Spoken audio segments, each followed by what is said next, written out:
Okay, sounds great. Okay. Okay, All yeah, right. it's recording on my side as well. Okay, so I'll admit the waiting room if everyone is ready. Yeah. Great. Yeah. Okay.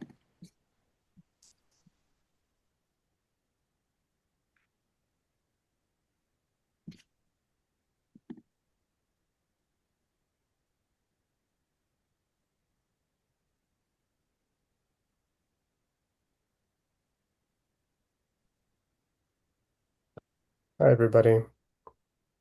We'll wait just a minute or two longer for some more folks to come in.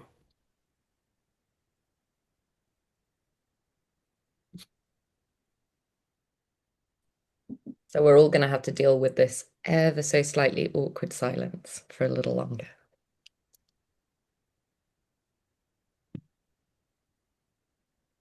Hi, Ian. Thanks so much, everyone, for coming. It's really, really great to have you here.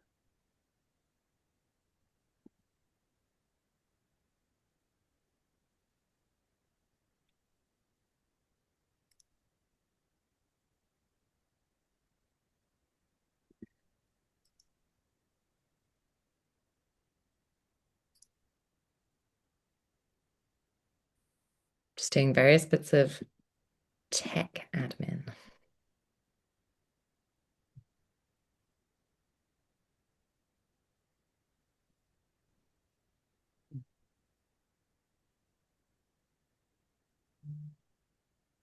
It's really great to see everyone.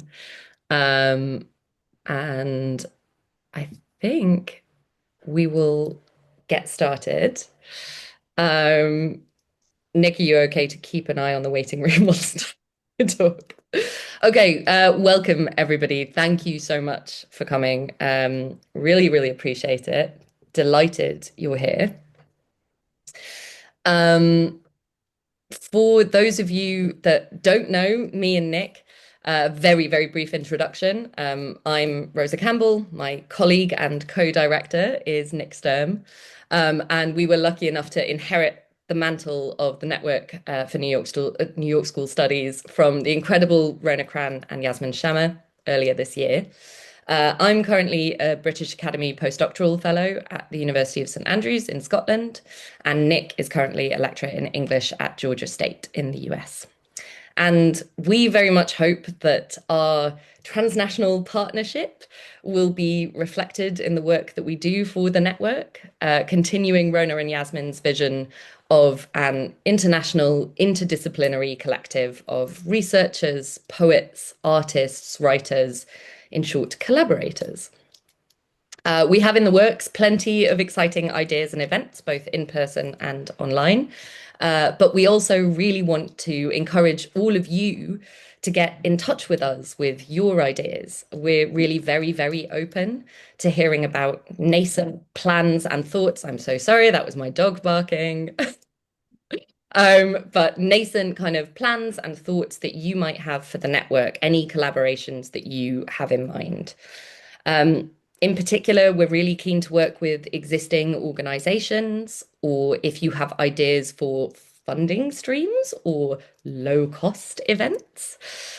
Because as Nick pointed out to me the other day, partly thanks to the Zoom subscription that we have paid for, we are currently about a negative $200 association.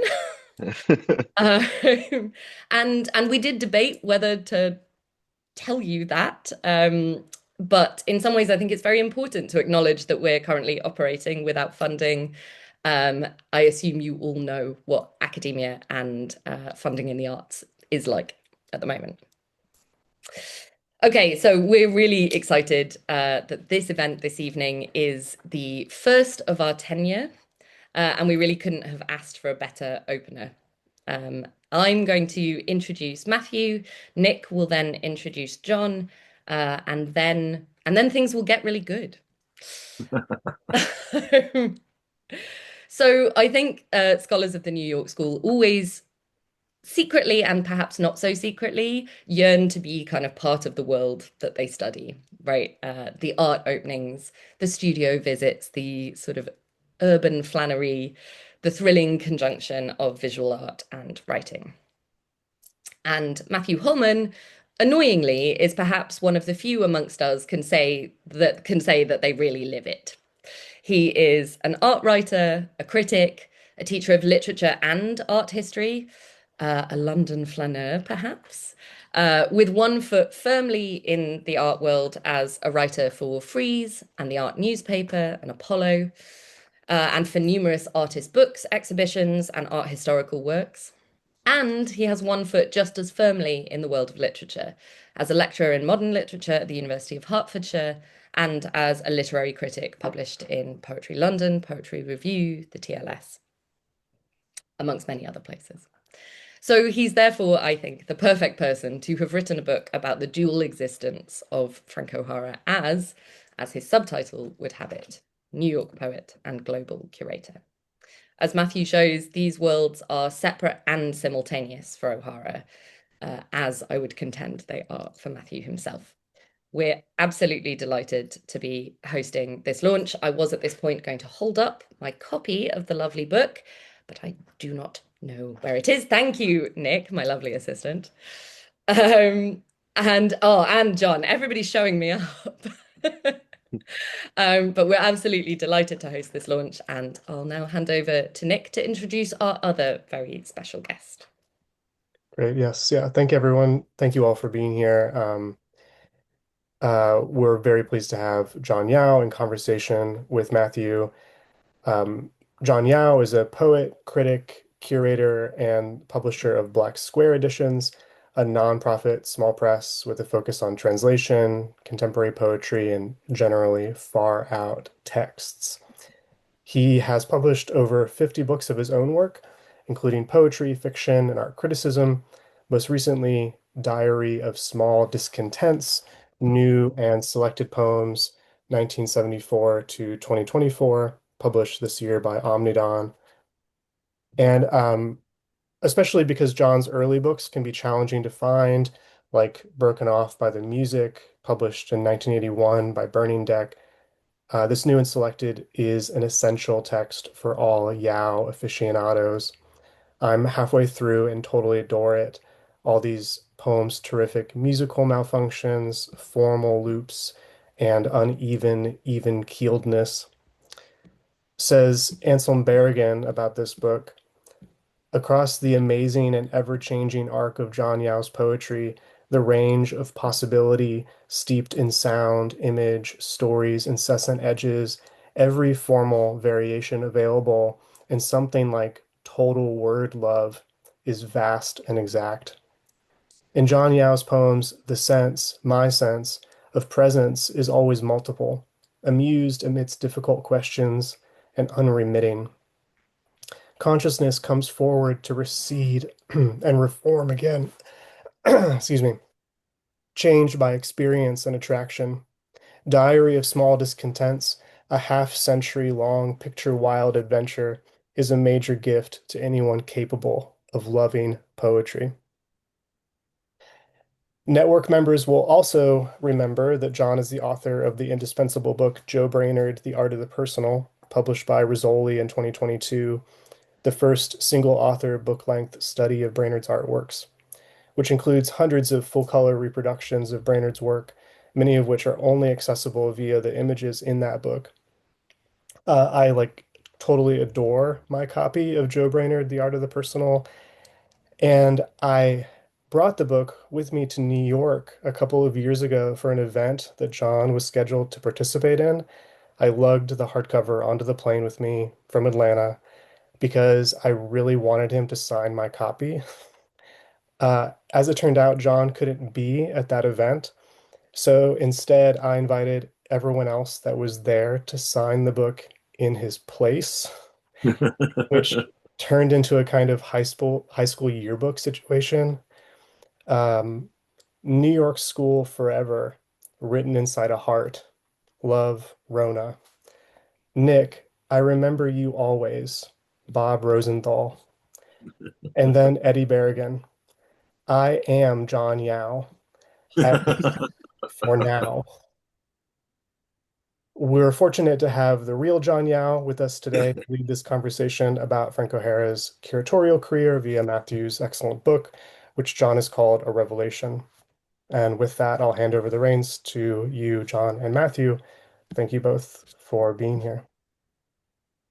Thank you so much. I mean, the book is a Wonderful. revelation because I mean we know, as you say, Frank is a poet, but we don't really know him as a curator. And then just reading your book to learn that he did 18 shows in Europe and obviously traveled all over Europe, met many, many artists. And so in that regard, he wasn't he I mean he loved American art, but he wasn't like stuck on it the way say Greenberg was, or he wasn't like a nationalist in that regard.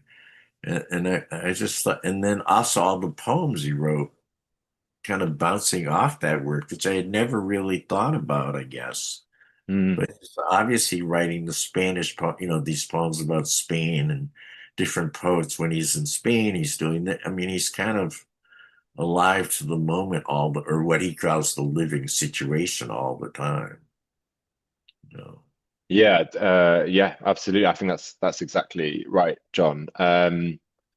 Yeah, I mean, I think I think the project when it began very many years ago was really looking at his poetry outside of New York. So I was kind of really interested in these often quite ephemeral poems. I mean, obviously, perhaps his most famous, Having a Coke with You, is about him remembering his travels in Europe and how they weren't as fantastic as Vincent Warren, etc. But that's kind of where it began many years ago. And then the reason why he started to travel so much, and he was kind of annoyed, I think, that lots of friends had been on Fulbrights and had been traveling widely, and so he kind of gets to Europe in the late 50s, and really falls in love in those cities, but falls in love with those places that he travels to, whether that's Spain, as you say, particularly Paris, Berlin, spends time in Italy and elsewhere, Stockholm, and it really became clear that actually the business of him traveling, about him writing these really exciting travel poems, was his day job for the Museum of Modern Art's international program. And the more I sort of scratch below the surface here, it's obviously I'm going to make a strong case for his importance within the international program, but he really was a central figure in that body, which was so responsible for Cold War cultural diplomacy, led by Porter McRae, funded by Nelson Rockefeller.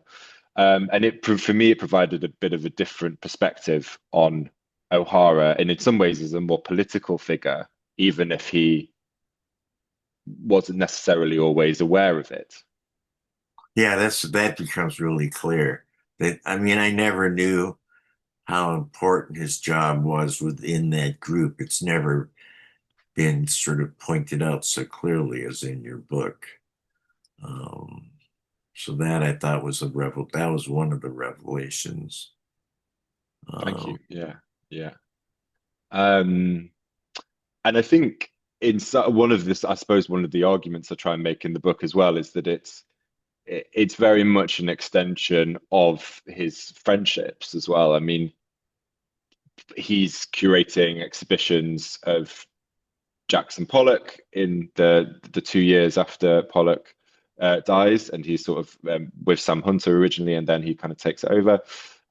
He curates the Franz Klein show in Turin and Amsterdam. Franz Klein, obviously a great friend. David Smith, a great friend. He curates the first retrospective of Helen Frankenthaler, sort of anywhere, and so he does do these survey shows, and I think they're very important. Maybe we can talk about them as well, sort of specifically, and Biennales, those kinds of international shows. But I mean, I think that I definitely see the exhibitions as extensions of his friendships, almost like elegies in the case of Smith and Klein. Right. And so they become very much in conversation, I think, with the poetry that he's making on those painters, sorry, those artists that he loves so much and is a great kind of champion for in his life, but through the Museum of Modern Art, it takes on a much more solidified institutional, international sort of energy. Also, it all changes after Bard dies and he dies, and it's the museum's taken over by William Rubin. It becomes they kind of erase them for a long time. I mean, the Jackson Pollock uh, exhibition that Kurt Varnado did, and there was not a single citation in the whole book of Frank O'Hara, even though Frank O'Hara was the first person to write about Pollock, was the first person to do a show of Pollock. That when it came, it was sort of like academia said, well, we can't really accept poets, so we'll just erase them all. I Yeah, mean, no, definitely. Absolutely. And I think a part of that is from the kind of the critical atmosphere of you mentioned Greenberg earlier, John, but yeah, the critical atmosphere of the sort of the 50s and 60s. I think there's a sort of logic where people like Greenberg and Rosenberg felt that as art became more abstract, it needed a more kind of objective, tight vocabulary with which to deal with it and sort of very right, clear narratives for its importance. And I right, think O'Hara's kind of critical exuberance and the fact that he writes he writes critical texts. Some, not always actually. I mean, some of them are very historical and patient and clear and informative, but often they give way to these moments of kind of critical exuberance where it's clear that he's really writing these texts like a poet. And I think that I mean, this is kind of in many ways where the book begins, but when the Times um, did the obituary, the New York Times did the obituary, it was he was a curator first, and then he was also a poet. Famously, this right. line, he was also a poet. And in some ways, from that moment, he has been remembered rightly for lots of very good reasons, as he's been remembered as a poet. And I think hopefully this book uncovers some of those stories and moments and exhibitions and shows and friendships that um, were very, very important to him, not only as a poet, but as a person, as a friend to these artists. Right, and also he didn't make the same hierarchy about abstract expressionism. He liked members in both the first and second generation. He didn't make a hierarchy between figurative painting and abstract painting. I Yeah, mean, when Alfred Leslie changes, he doesn't go, "Oh no, that's you shouldn't have done that." He yeah, completely gets exactly. behind them. Yeah, And yeah, then I found that, I mean, I've always found that interesting, but kind of to see it in a larger context is also more interesting. That he's a pivotal figure that when he because of his death gets erased, and then these hierarchies do start to kind of coalesce. mm. You And know, maybe that's part of also you mentioned there the kind of Varnado and Greenberg and so on. A lot of the kind of custodians of the major abstract expressionist painters and kind of critical monographs. Maybe that's also potentially why he has sort of been edged out a little bit and is only recently being sort of reappraised and re-understood. It's because he had a kind of very well, he did and he didn't. I mean, he had a very kind of open approach, and particularly on the national question that you mentioned earlier. I mean, it's not only abstract painting; it's American abstract painting right, as it was positioned. And I think that he gets interviewed by Edward Lucy Smith, and Edward Lucy Smith is like, yeah, but something is so special happening in New York, and it's not happening in here, and it's not happening here, it's not happening here, and O'Hara's been like, well, that's kind of not really how I see it. Like, great painting is great painting wherever it is. right, And he really wanted to get to know the artists in France and Spain and elsewhere. But he did at the same time, apart from a small number of exceptions, and maybe we'll talk about Spain specifically. There are quite a few. There's a small number of exceptions, but predominantly he's making shows about the abstract America, expressionists, right? right, And he's making these big, 58 He curates the Venice Biennale, the American representation of the Venice Biennale. In 1959, he doesn't go to Kassel, but he is pretty much the sort of major player in the selection and the curation of Documenta 2, which both sort of moments seen as very much high points in Europe of abstract expressionist painting. And then into the 60s, he is still involved in those group shows. 1960, he has the Spanish abstract sculptors and painters show. But then in the 1960s, focusing much more on single artist Right. retrospective. So people like Klein, people like Smith, Frankenthaler in 1960, Robert Motherwell in 1965. So I suppose at that point, I would make a strong case that he's perhaps one of, perhaps the most important or most influential of MoMA's curators in the early part of the 1960s. Oh, Maybe absolutely. I believe that. Dorothy Miller are of course so important as well. But in terms of curators who are making shows, there's that window when American art is the bee's knees and all of Europe is clamoring for these exhibitions, and O'Hara is front and center there,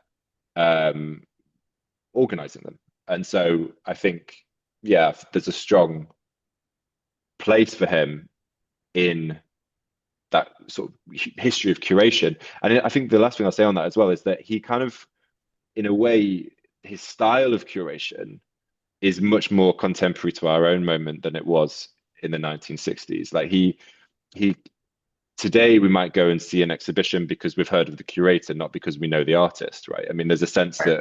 that curators are now very influential and important, and their style of exhibition making or their taste, whatever, or their attitude, their politics, whatever it might be, is now as important, I think, often for people as who's actually in the show. And O'Hara, I suppose, as he leans into those monographic shows in the 1960s, is really doing that kind of this is an exhibition which is really from the heart, which is very much how could I possibly be objective and Right. cold about David Smith when he's just died? I can't do that as a curator, so I'm going to put all of that into the show and write about it in that way.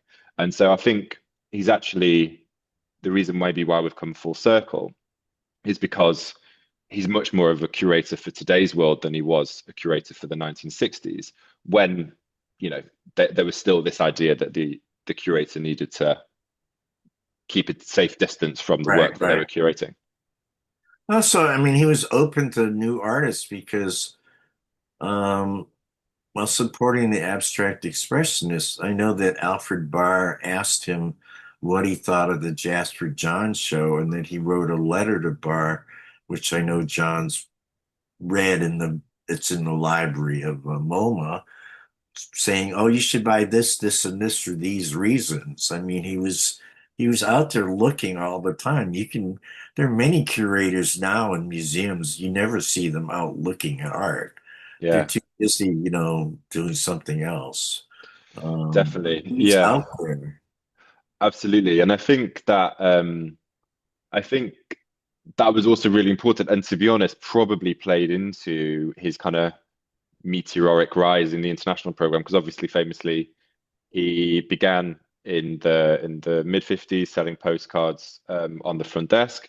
He sort of takes some time away from MoMA when he returns and works under Porter McRae, and it's kind of this very meteoric rise. And I think in no small part that is because he's got the kind of access to the artists and the trust of the artists. I'm sure all of these artists would welcome a MoMA curator into their studio, but Right. I think that he kind of has this um, immediacy of like, oh, I'm really struggling with a painting today. Frank, can you come round to the studio and see it? No, that's not working. This is why it's not working. You need, like, let's think about this and this and this. There's that. You can imagine that in those kinds of studio settings, there's honesty and conversation and back and forth, and they trust them to be that friend, that kind of critical friend within those Right. spaces. And I Right. think that he's clearly seeing the work which MoMA is also quite late, really, I think, to be collecting abstract expressionism in a sort of serious way. And I Right. think that O'Hara is this very natural bridge between 53rd Street and the museum and the artists downtown. Right. I think that, yeah, I think he's central to that connection. I can't think of anyone else in the art world that had his connections or the trust of so many artists. I mean, you can think of, Philip Guston, he's our Apollinaire at the funeral. I mean, you can think of all these people, or Larry Rivers saying he was everybody's best friend. And what's also interesting is all those artists that he championed. I know if you put them all in the same room, it was likely a fist fight would break out. I mean, I can't imagine. I know many of them, and they did not get along with each other. And somehow Mm. O'Hara was able to negotiate that, not take sides, and not be pushed to take sides. And I think that's also kind of extraordinary on his part. Yeah, for sure. Absolutely. I mean, he see it. What that is actually one of the things that really surprised me, actually, sort of in the working of the book about, in a way, I'm sure it happened. I'm certain it happened, but there's sort of a very little, I suppose, like.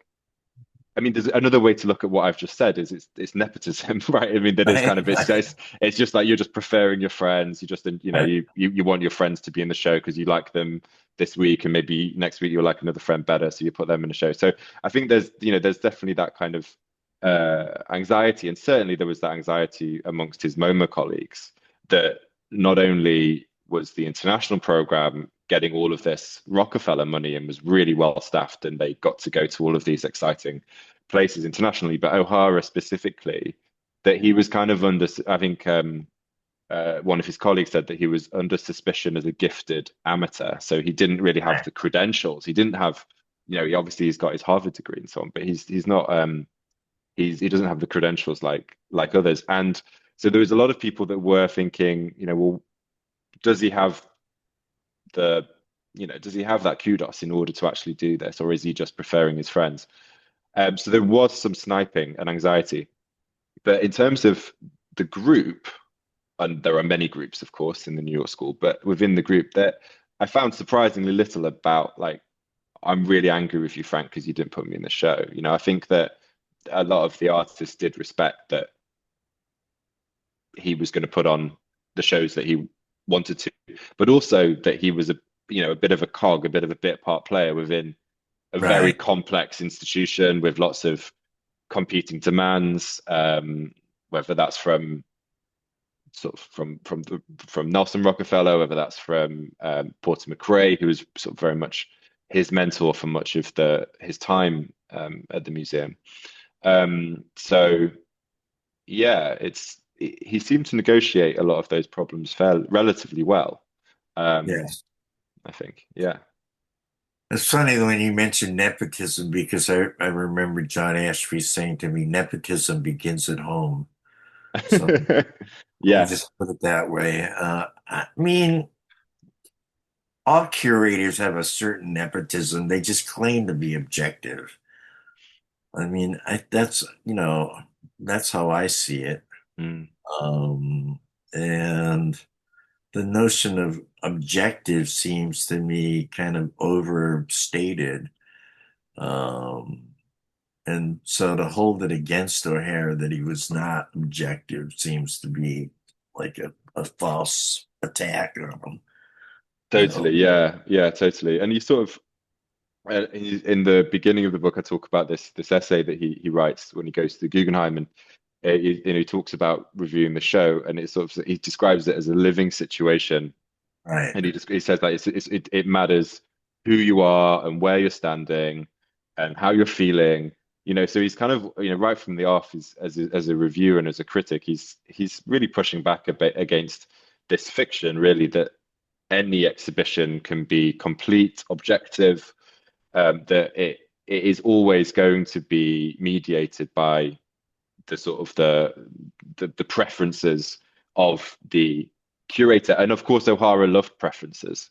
He loved correct, like so much of his poetry is about I like this more than this, or right, I'm feeling this in this way, but I'm not feeling it in this way. So I mean, I think it matches as well that kind of attitude that you put on exhibitions in the same way that you write a poem. Right. And he also once said, he was talking about how certain artists look like certain other artists, second generation. And he said, it's not about seeing how they look alike, it's about seeing the difference. Yeah, I thought yeah, that was really important, you know. And then I think somewhere else he said, never use one artist to beat up another. exactly. Yeah, That's yeah, just like, yeah, oh, how do you, you know, I mean, he's really trying to like see it for what it is, despite all, you know, all the associations you may make, oh, that it looks like this, it looks like that. He's really, how does it not look like this? How does it not feel? totally. Yeah, yeah, yeah. That's really a kind of high-minded seeing, you know, to kind of devote yourself to that. He doesn't get lazy in that regard. No, absolutely. Yeah, I think I can't agree more. So yeah, it's very much yeah, really interested in many ways about the specific materials, the specific ways of working, thinking about, the David Smith situation, for instance, and kind of thinking really about the singularity of his work as he kind of creates this exhibition soon after he dies, a year after he dies. And he's sort of there's this he has to go and he has to kind of repaint some of the some of the sculptures which are damaged by rain and so on. So this kind of moment here about him kind of thinking about, well, what kind of paint did, and he gets very emotional about it as he kind of recollects this moment with Smith. So I mean, he's very much interested in not being a generalist as well. I mean, we can also maybe put him in a category and think about how he loves everyone. Everyone's invited to the party. Everyone gets a prize. That does feel somewhat close in some ways to O'Hara's sort of sensibility. But he really did make distinctions. Right. And be and it was and really learn how to think about the specific materials in which these artists worked and why and how, particularly in those monographic shows in the 60s. So you should talk about the Spanish show because that's pretty important that he goes to Spain, which is under Franco. He basically just finds two avant-garde groups, the Dao Set group and the other group. One of them with, you know, Tapia is kind of doing a kind of gestural painting that he could relate to Mm, X, but obviously it wasn't that. I mean, it was something else because it's also about language. yeah, Um, totally. and the kind of writing of language that pushes back against, you know, the kind of authoritarian languages of Franco. Yeah, absolutely. I mean, the Spanish trip, and which kind of in 1958 and again in 1960, culminating in the 1960 New Spanish Painting and Sculpture Show, was I think for me, it's the longest chapter. It's the chapter that I probably had spent the most time thinking about. And it's a fascinating story. And I'll try and do very, very briefly trying to abridge it. But I mean, basically, O'Hara, as discussed, is very much if he's a specialist of anything, he's a specialist of American abstract painting. He goes to Spain, and there's a plan that there's going to be a 1960 exhibition held at the Museum of Modern Art in New York, and O'Hara is going to curate it. So he kind of goes to Madrid and to Barcelona in particular. And then this is he's traveling a lot during this period with John Ashbery, who writes Leaving the Atocha Station about their time in Madrid together. So this is kind of very much one of those moments of overlap between the making of the poetry, those travel poems, and then the show. And he meets all these artists and they change his life. It's really a great story. But it means that he gets very embedded within Spanish politics, and I think he doesn't really mean to. I don't think he means to. And sort of over the course of the 1950s, Franco's Spain gets brought out from the cold, right? So it's a pariah state in the 1940s. Right. Franco is interested in new alliances with the United States, military, economic. He needs to kind of get out from this pariah status.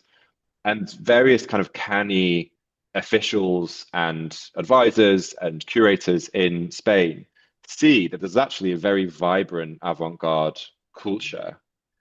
Dory Ashton describes them as interior refugees. So these are artists like Tapies or Rafael Canogar, or Ferrats, or lots of these artists, and they don't go to Paris, and they stay predominantly in Spain. Right. And they have very little domestic market for their work because for obvious reasons, right? I mean, many of them were Republicans or had Right. Republican sympathies in the years after the Civil War. They were making abstract painting. Franco's style, obviously, he wanted, hard realism, easily understood for the uh, Spanish peasantry and so on. And so part of the backstory here is O'Hara rehabilitating the artistic and creative culture of Spain during Franco's dictatorship unwittingly by celebrating those artists who are ostensibly against the state. Right. And there's this moment allegedly that happens when I think it was of a MoMA exhibition in 1958, and Franco is walking around the exhibition, and then there's all of the great paintings that his advisors know he will love, and it's very sort of nationalistic and powerful and strong, and endorses all of those conservative values which he admires. And then there's a room of the abstract artists, and I think there was Tapies, and I think there was Rafael Canogar.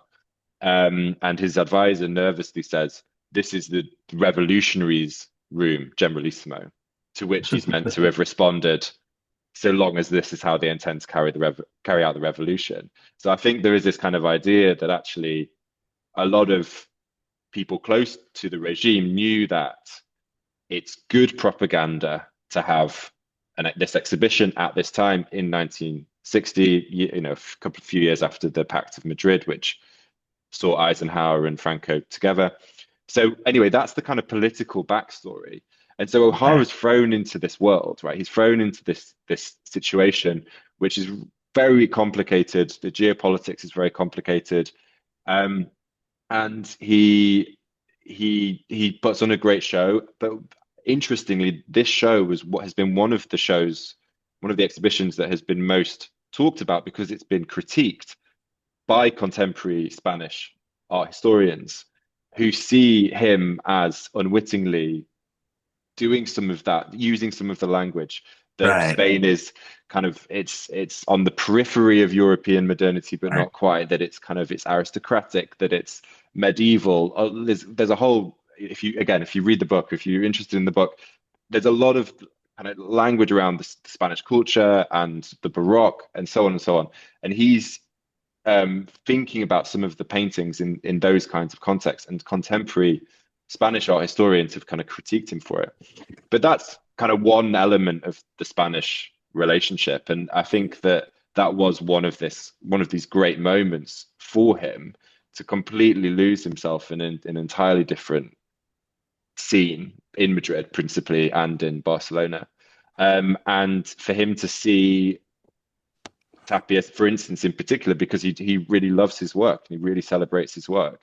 And when he's asked, is Madrid peripheral because compared to New York, he's like, no, of course not. Or is Barcelona peripheral because compared to New York, and he's like, no, of course not. They've got Tapies, right? So he kind of really sees some kind of kindred spirit, I think, within the artists of Spain and then the artists of New York.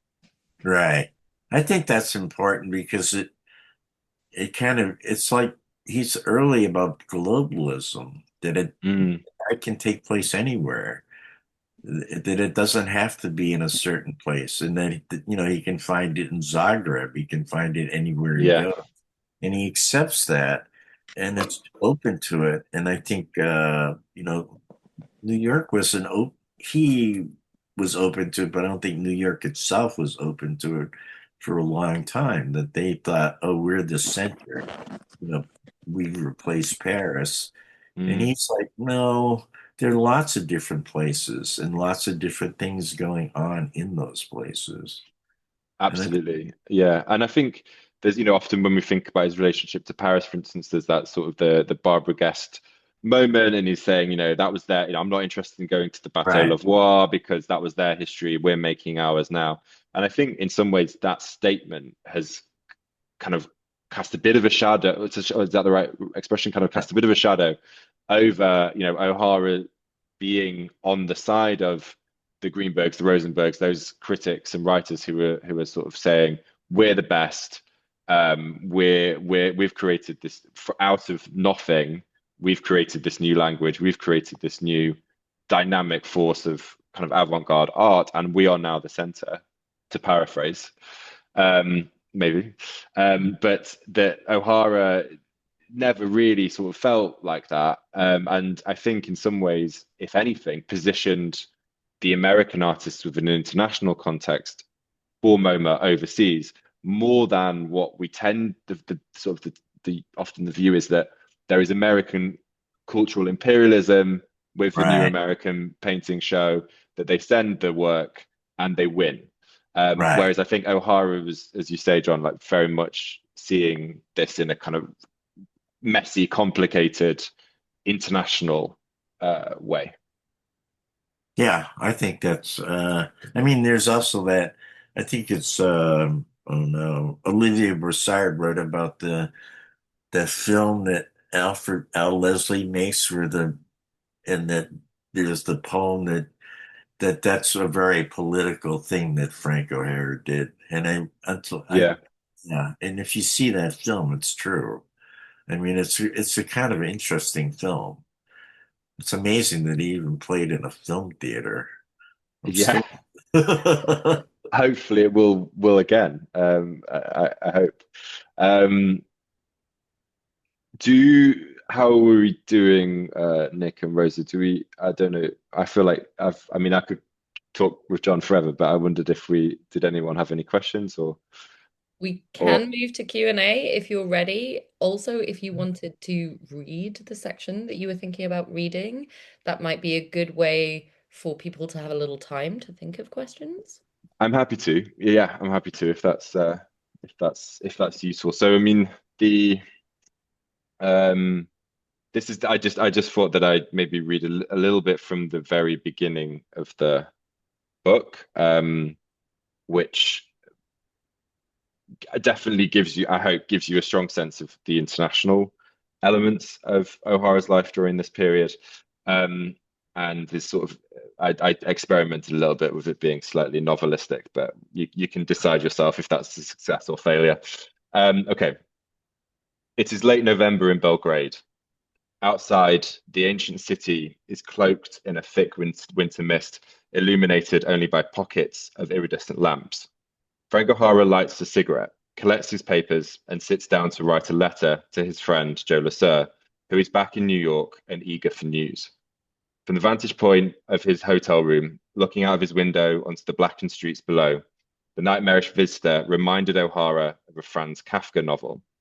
In his letter, which reads partly like a camp aristocratic diary entry and partly like an 8-page boast, O'Hara enthusiastically filled Lasser in, detailing all the fun that he had been having traveling across Europe, the parties, the cities, the young men, and most of all, the art. He was now towards the end of what can only be described as a grand tour that had already included stopovers in Amsterdam, Rome, Turin, Antwerp, Paris, Milan, Copenhagen, Stockholm, and Zagreb. The poet had developed a taste for a glamorous, if exhausting life as a curator thousands of miles from New York. O'Hara was particularly enamored by the Swedish capital, where he stayed at the Grand Hotel, favored by Nobel Prize laureates. He proposed to Lasser that, quote, if you're game for a quick year in Stockholm, I think I could make that quite nicely, gloating that he knew just where it would be nice to find an apartment. O'Hara longed for a quietly productive spell, writing in what he called the brilliant northern lights, and decided that in the snow it would be heaven. Even more than Stockholm, O'Hara fell in love with Zagreb, which he describes as fitting its landscape beautifully, and whose sunset is marvelous, and whose mists stream through the city glamorously, feeling very cool and moist and refreshing. And he has this wonderful image where he describes that all the cars seem to suddenly disappear entirely from the streets as they fill with people, as if Orson Welles, in one of his more malevolent moments, had taken over the Galleria Umberto from the Milanese. Um, the purpose of the trip in the autumn of 1963, however, was business. O'Hara traveled officially as a curator with the Museum of Modern Art's international program. His schedule as an ambassador for American modern art was unrelenting. O'Hara noted how 3 days in Zagreb felt like a week in New York as he met with 2 museum directors, saw 3 museums, visited 5 artist studios, went to an opening, had dinner with one of the museum directors, and received a tour of the Old Town, describing it as ravishing, all without working out whether there was even a queer bar in the city. That's it. Earlier, O'Hara had visited Rome, and it was there that he played La Dolce Vita with the artist Cy Twombly, his glamorous aristocratic wife Tatia, and his dealer Plinio. All in all, he described it as a perfectly marvelous time. At a party hosted by Twombly, O'Hara was photographed by a charming marquis called Durazzo, who was just about, in his own words, to create the beginning of the world in abstract technicolor for the forthcoming production of the Bible in America. O'Hara was even nearly persuaded to change careers by a great camp named Giordino Gaudi, the casting director for Federico Fellini's 8½, who accosted him at a party and promised to make him famous in Italy as a movie star. The next stopping points on his journey were equally thrilling. He gave up on the idea of going to Warsaw because of a show of Polish art that he disliked at the museum, but he looked forward to 3 days each in Vienna and Prague before regrettably flying home to New York for Thanksgiving. And this is O'Hara. And you wonder why I've stayed so long in Europe. From Amsterdam, he joked in this letter to Lawrence Ferlinghetti that one of the ironies of my life, and he puts that in inverted commas, one of the ironies of my life is that the only time I'm not broke is when they send me somewhere and I have a per diem. So that's how we begin. So it gets much more interested in the exhibitions themselves, but I think I wanted to give a picture of O'Hara in Europe and what he got up to. I would love to ask a question, Matthew. Of course, Nick. Yeah, so reading your book, which has been such a pleasure, I wonder what it was like. All of us are so used to encountering O'Hara through his poetry, of course, and then also through the art criticism, whether in magazines or Monograph, or posthumously published. I wonder what it was like for you to encounter O'Hara through the professional documents of his curatorial career. Is one of the moments that stood out to me so much in one of the early chapters is when you describe him working to complete a Ford Foundation grant. And so thinking of O'Hara like at his desk, filling out a like these philanthropic bureaucratic documents and using this particular vocabulary that's a professional vocabulary that he's sharing uh, with groups of people we don't usually associate O'Hara with. And so I wonder what types of documents you found, what it was like to get this portrait of him through that material stuff of his work. Thanks so much. It's a great question. I mean, I think yeah, it is interesting to see, to see a poet who you love and who you admire, um, doing the tedious work of doing grant applications. And that was quite reassuring, I suppose, something that I'm sure many of us in the room have had to do. And that the effort to write to a brief and to be persuasive, and to make those kinds of arguments.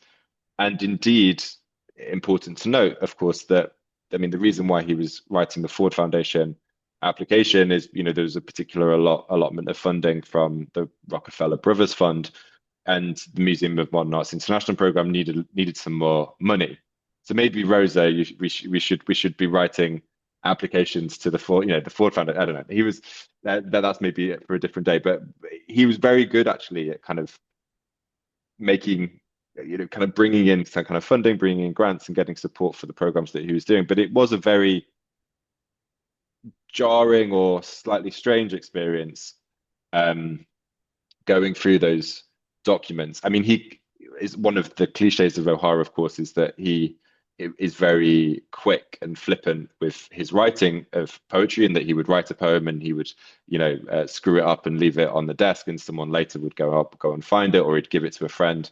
And in some ways there is an element of that in these very complex sort of institutional documents. I mean, he's doodling, he's making lists, and he's sort of there's a sort of, I think, a self-portrait of him just sort of doodling. You can kind of imagine he's on the phone or in some kind of boring meeting, something we can all identify, and he's kind of like doing doodles, and it's on, MoMA stationery, and he's then thinking, clearly the doodle triggers something, and he starts kind of writing more. And um, he also, one thing which also was really fascinating, I think, for me is in the archive, was just seeing who he was writing letters to, ambassadors, Jean de Buffet to arrange a party in Paris.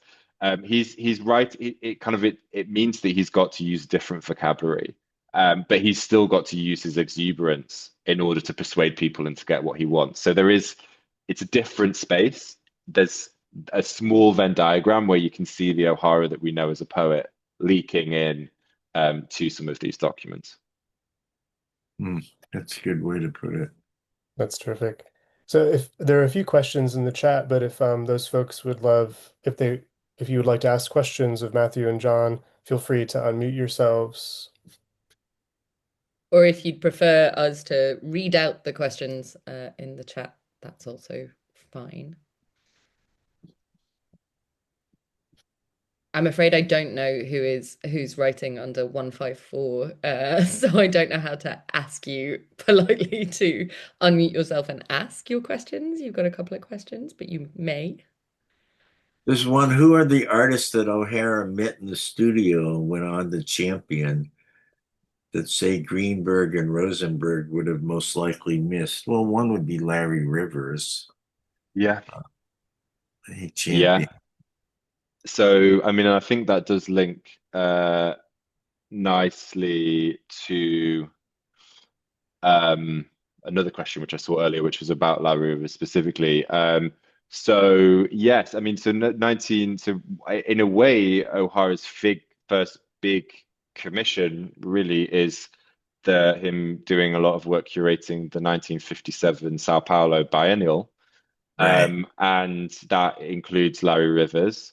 And that is also this beautiful synergy between friendship, curation, poetry, and painting, because he, of course, he writes on seeing Larry Rivers, Washington crossing the Delaware, the Museum of Modern Art, and so there is this how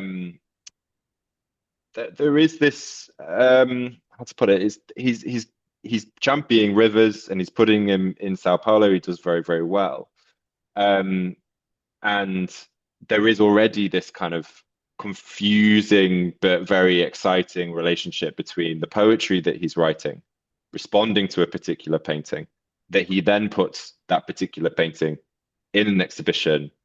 It's so many different layers in which we can read a painting on a wall in an exhibition space at the biennial. And of course, sadly, he never made it to Sao Paulo. He never made it to sort of Latin American or and any of these initiatives. But I would definitely say Larry Rivers would be one there. And just maybe if I could say one thing, and I'm gonna not do this because it would be embarrassing, I think, for both of us, but I talk about John's reading of the O'Hara nude with boots by Rivers, and I think you've got some great readings of that situation, John, where I think you're one of the very few people, if anyone, who's really thinking about O'Hara as a curator. And there's the nude, the Larry Rivers nude with boots, and you're saying, like, how can anyone, in effect, take a curator seriously if they're posing nude, or they're not even posing nude, they're posing nude with cowboy boots, Right. for an artist that they're putting in a show. And I think you've got that, I think there's a line where you say, how could he be objective even if he wanted to be? Right. And so I think that relationship with Larry Rivers is really important. And of course, Larry Rivers is the double portrait on the cover, and I was very glad to get that painting on the cover. I might use host privilege while others are thinking of questions. Just a note to say you can write questions in the chat, or you can use the raise hand function, or frankly, at this point, you could probably just unmute yourself and ask And something. shout. Yeah, Yeah. exactly. But just to briefly ask, I was wondering how it felt for you to be approaching O'Hara from such a kind of European perspective, I suppose, or approaching Europe via a very O'Hara perspective. Mm, I'm just thinking in terms of the slight displacement that I always feel as a kind of British person, like working at a British institution and writing about the States and writing about American poetry. mm. How did that relationship feel to you? Did you see Europe differently? Did you see O'Hara differently? How did you kind of handle that? Um, yeah, so that's a great question. I mean, I think I think that I suppose I'm not saying. I mean, there's been great work really about this. There's been some good um, work on O'Hara, particularly O'Hara in France. Rod Mangum and Peter Stoneley have both written about O'Hara in France. So, excuse me, I'm certainly not the first person to be thinking about O'Hara outside of New York. But I think that it really opened him up. It opened him up to influences. It opened him up to like particularly looking at the relationship between him as a curator, him as an art critic. Him going to, um, for instance, going to see Goya's black paintings in the basement of the Prado. It transformed, his life. He writes so many letters about this. Goya's dog finds its way then into some of his poetry. And so it's hard to kind of give maybe one particular moment. Europe is, of course, very vast and very diverse, but he sees his job. I really do believe he sees his job differently after he goes to Europe. And as I said at the beginning, he's kind of jealous of those often slightly better off poets who are all kind of swanning around Europe after the war. Um, and I mean, famously, John Ashbery said that once he went to Europe, he didn't have a chip on his, he had a chip on his shoulder that he was one of the only of these friends, these poets who hadn't been to Europe. So I think John Ashbery says he was a lot more pleasant, or I forget the word, but he was a lot more kind of fun to be around after he'd got back from Europe because he got this out of his system. And so it was clearly he's obsessed by French poetry. All of that has been foundational to him as a young man. And so I think once he gets there, and he's got such purpose in being there through the MoMA program, that I really do see him in a different light as a poet. And then that's to say nothing really about his relationships with curators, with conservators, with gallerists, with state officials. And it opens up a completely different way of him seeing the world, I think, by immersing himself in all of these different European contexts. That makes sense to me. We have another question in the chat. Matthew, do you think that O'Hara's own historicity was an important part of his curatorial project? The sense of something ever in the making, eschewing faux objectivity, and with the occasional glance in the mirror. Thanks, Andrew. That's a great way of putting it. Yes, absolutely. I wholeheartedly see that. And I think the other thing that O'Hara grappled with, which I think every curator who is curating contemporary art has to grapple with, is that he's not curating with the benefit of hindsight. And maybe that relates back to this sense of the impossibility of him being a kind of objective arbiter of this work, because you can't really be an objective arbiter of the work if it's still being made in a way. If that, there's a challenge for a contemporary curator today if they're making the work on an artist who's alive and evolving their practice and changing and revising and going back or going forward, then it's harder. And I think of course, we look now at abstract expressionism as being a very long time ago, but it was happening there for him when he was curating. And he does some writing around this, and he's saying that, like, um, uh, that people want art to be dead and sure, but they're never up at the cloisters reading Latin. And so there's Right. this kind of sense there that he's like, people want art to be clear and put in a box and contained. And he's like, that's just not possible for me. And even if it was possible, it's not how I would want to curate a show anyway, because I want it to be, as he says in the beginning, the living situation of a space which matters through that kind of very subjective relationship to the work. Um, so I love, yeah, thank you, Andrew, for those comments. I like this sense, the occasional glance in the mirror. And yeah, that is, if he's curating a painting that is actually one that he owns, in the case of Willem de Kooning's Summer Couch, if he's curating a painting in the case of To the Harbour Master by Joe Mitchell, which is about one of his poems, how possibly could he be objective about that anyway? And so I think it's all a back and forth. It's all a conversation between the artist, the curator, and the work.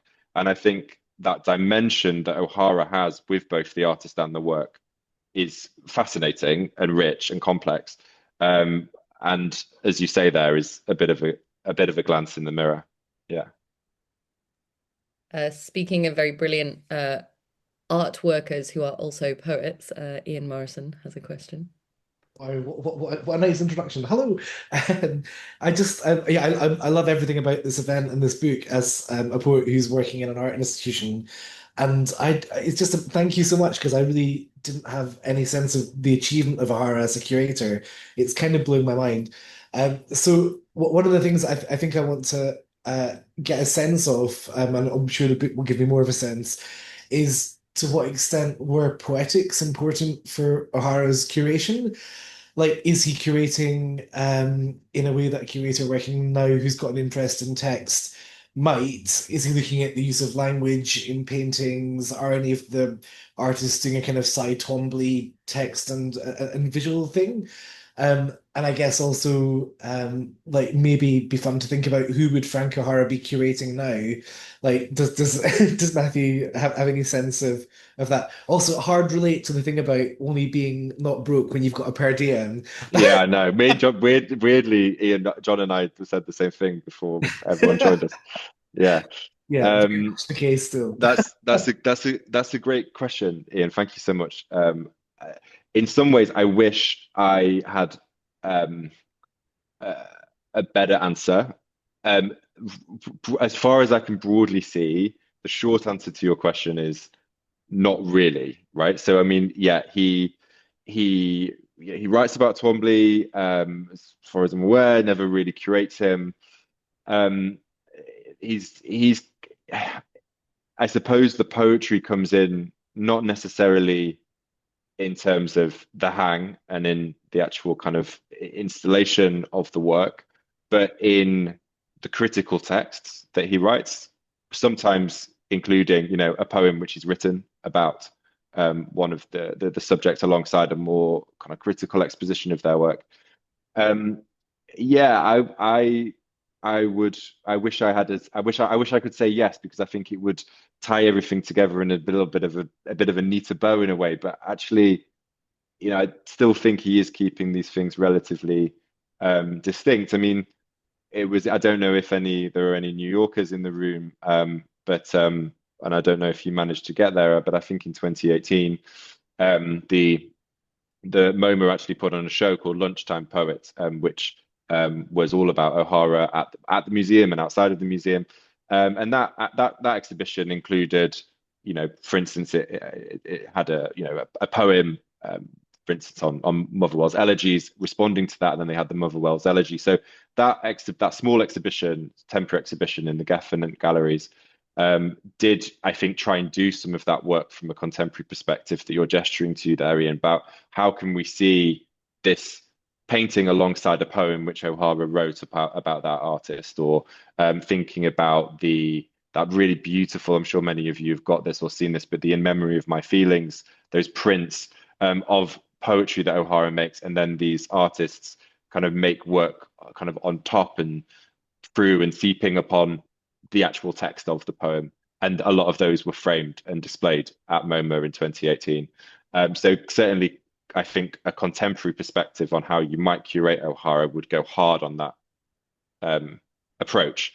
But as far as I can really see, he's not kind of, scrawling his poetry on the wall next to one of the paintings that he's curating for MoMA, sadly. Thank you.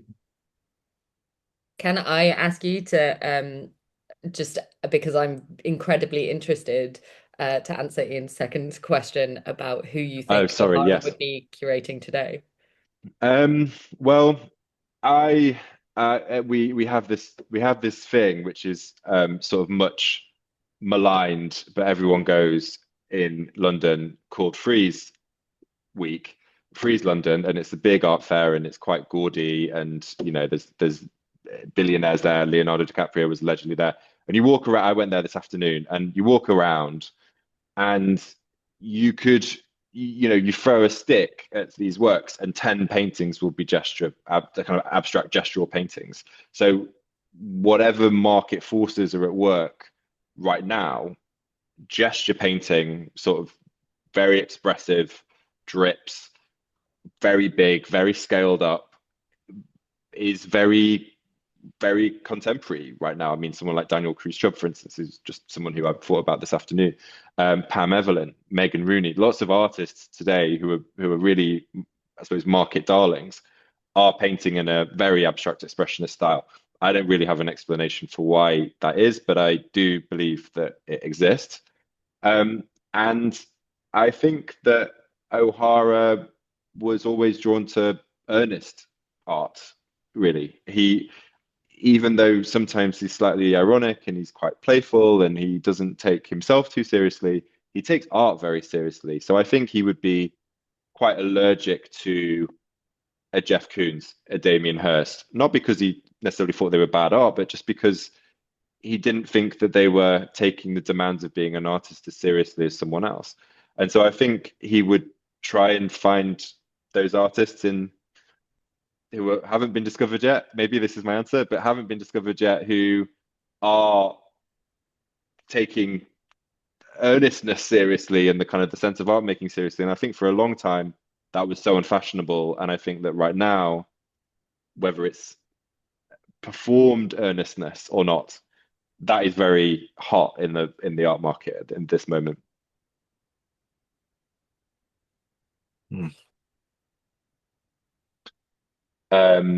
There's Just checking. just a few. I mean, how are we doing for time? I mean, there are a couple more questions. I'm happy to answer them, but I'm happy to call it a day if people.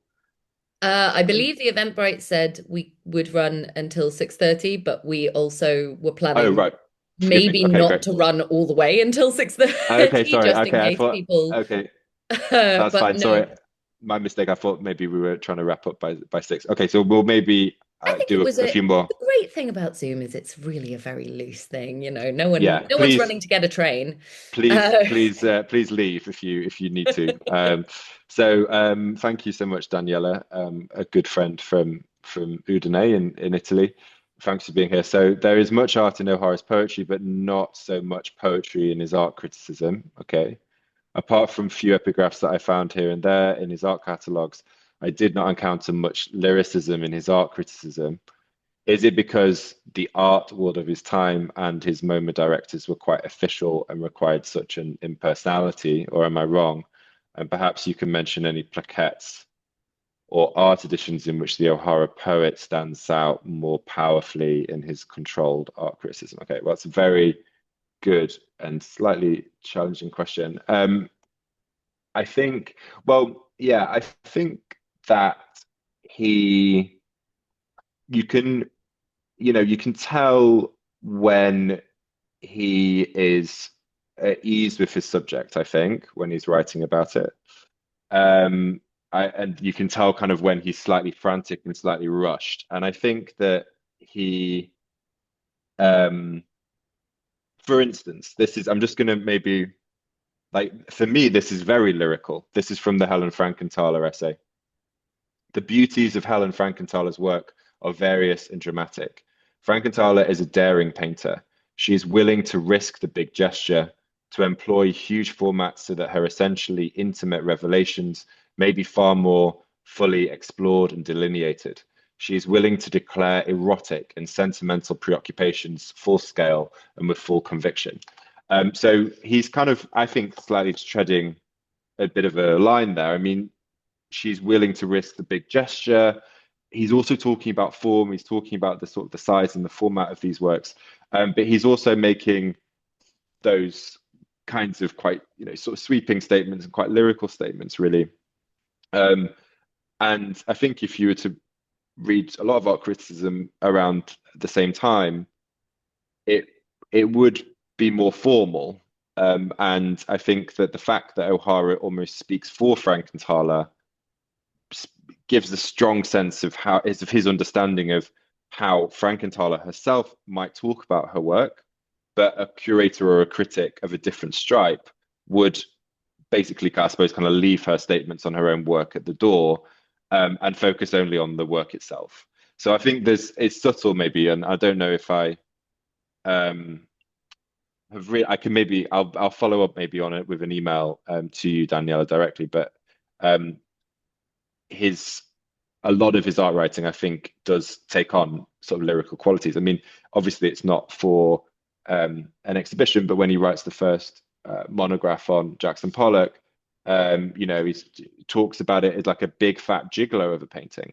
Like, imagine Clement Greenberg saying that about Jackson Pollock. I mean, so he's kind of obviously taking risks with how he's talking about the work, which, clearly no, I don't think anyone else is looking at Jackson Pollock and describing it as a big fat gigolo painting. Right? I mean, so it's not it's a very idiosyncratic way of talking about it, and he dares to put it down into print. He's not just saying it in to his friends. He's daring to write those kinds of quite extraordinary, inventive, I think lyrical O'Hara ways. influenced Peter Shell, though. I think Yeah, I agree completely. Yeah, absolutely. Yeah. And so yeah, the great late Peter Shendar. I mean, I think that that's why he's so missed, because I don't think we have, there's not an inheritor right now of a Peter Shendar. There's not someone who, maybe you, John, potentially, but there's very few critics who I think write with that kind of honesty and that verve and that sort of first led by first person style, which is convincing. And I think that's also important, is that some people do write in the first person style and you're not quite sure you believe them. And when O'Hara's talking about art, you might disagree with him, but you believe that he feels the way that he right. says that he believes.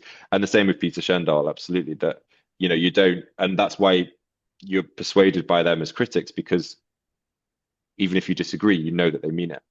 Right.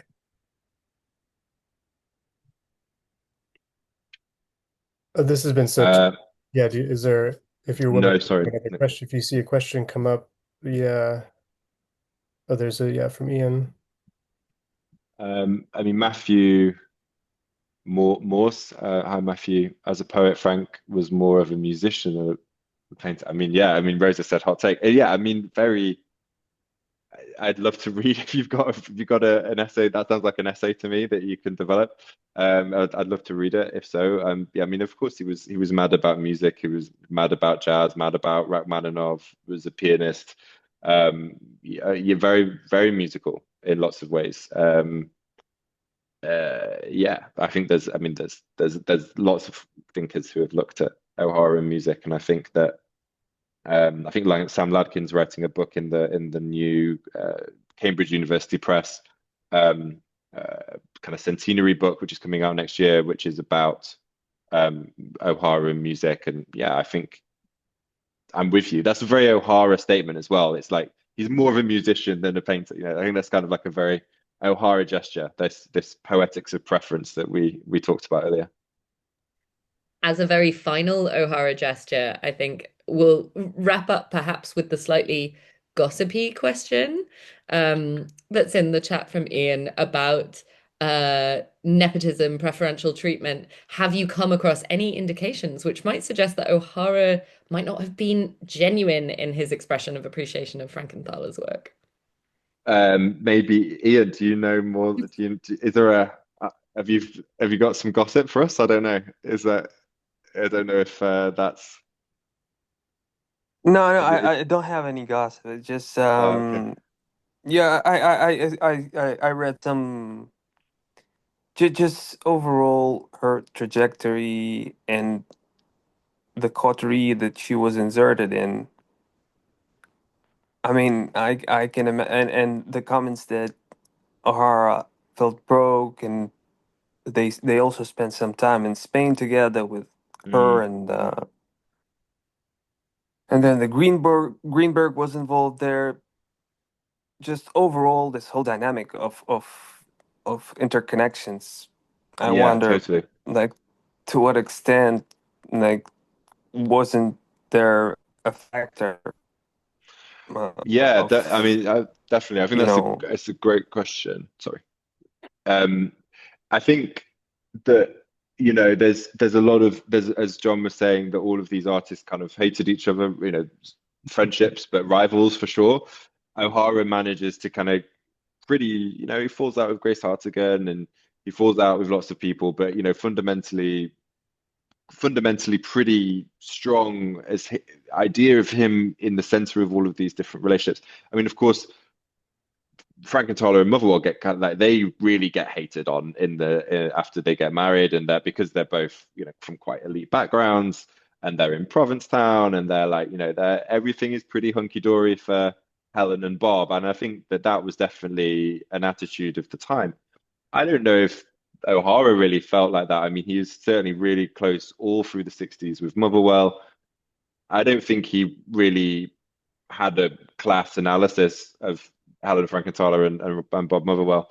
And I think it's also maybe worth remembering that he probably was less close to Frankenthaler than certainly a Joan Mitchell, a Grace Hartigan, lots of Larry Rivers, Nell Blaine. Like, I mean, he wasn't super tight, I don't think, with Frankenthaler, but he was a huge supporter of her work, particularly on that nine, even though he admits rushing the essay text.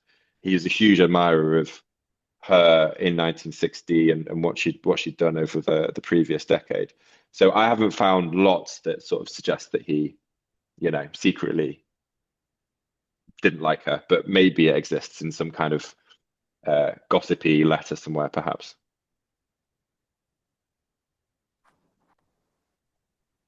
That's terrific. There's a great set of questions in the chat, but I've copied them out and can send them to you individually, Matthew, if we're willing to Of answer course. afterwards. Yeah, absolutely. I'd love to. Yeah, absolutely. Good, good, good. Um, yeah, my maybe shall I just put my um email? Yeah, so someone's asked about keeping in touch with Matthew. So his email is now in the chat. Someone also earlier, and I'm struggling to scroll back and find it, mentioned that you have an event in London on the 22nd of October. I do. That's very kindly, Timek. Thank you, Timek. I'm doing a sort of a informal talk and as part of Timek's research series at Queen Mary University of London in Mile End. I forget Timek. Is it 5 or 5:30? Five, I I think. could five. Yeah. So The five event, the o'clock. link to the Eventbrite is in the chat. So yeah, if you are, I know many of you are in the States and that's great. But if any of you are in London and you can make it at 5 o'clock next Wednesday, I'll be very happy to see you there. And please like introduce yourself if you can make it. Terrific. That's perfect. Thank you so much, Matthew. Thank you so much, John, for your time and for this conversation about the book. It's really wonderful. I hope everyone will go get a copy of Frank O'Hara and MoMA and also of John's new Omnidon book, which is really, really stunning. Um, and thank you all for joining Rosa and I for this first event, coming back into this new iteration of the Network for New York School Studies. We'll have more events over the next few months. If you'd like to get updates about our events and the monthly newsletter, then you can write to us at our Gmail address. Let me put that into the chat one more time. And you can also find the Network for New York School Studies on Blue Sky and on Instagram. So we'll hope to see many of you back here again soon for future conversations. Thank you so Thank you much. all Thanks so to everyone much. for coming, Thank and you. to Rosa and to John Thank you. and to Nick. Thank you so much. Great to see you. Thank you. Thank you all. Bye. Good night. Nate.